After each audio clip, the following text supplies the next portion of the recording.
கரூர் அரசியல் கூட்டத்தில் நடந்த விபத்தின் காரணமாக அந்த இறந்து போன குடும்பத்துக்கு வந்து அரசு வேலை அப்படிங்கிறது தமிழக அரசு தரப்பில் கொடுக்கப்பட்டது.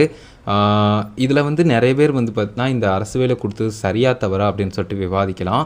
நானும் கூட அதில் வந்து கொடுக்கக்கூடாது அப்படிங்கிறது தான் நான் வந்து தீர்மானிப்பேன். ஏன்னா தனிமனித இழப்பு அது மிகப்பெரிய ஒரு பாதிப்பு தான் அந்த குடும்பத்துக்கு. பட் இருந்தாலும் பொதுவாக நம்ம பார்க்கும்போது அது ஒரு அன்ஃபேர் டிசிஷன் தான் அப்படிங்கிறதுல எந்த சந்தேகமும் இல்லை. இப்போ வந்திருக்கக்கூடிய அந்த இடைக்கால தடையிலையும் நம்ம வந்து கவனிக்க முடியுது.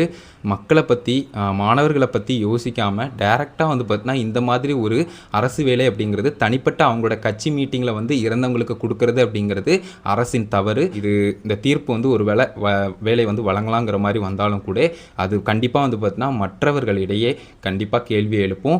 இனிமேல் அடுத்து ஒரு கவர்மெண்ட் வந்து ஆட்சிக்கு வருது அப்படின்னு சொன்னாலும் அவங்களையும் அந்த மாதிரி கட்சி மீட்டிங்லாம் இறந்து போகிறாங்கன்னா அரசு வேலை அனைவரும் கேட்பாங்க, கொடுத்து தான் ஆகணும் அப்படிங்கிற சூழ்நிலை இருக்கும்.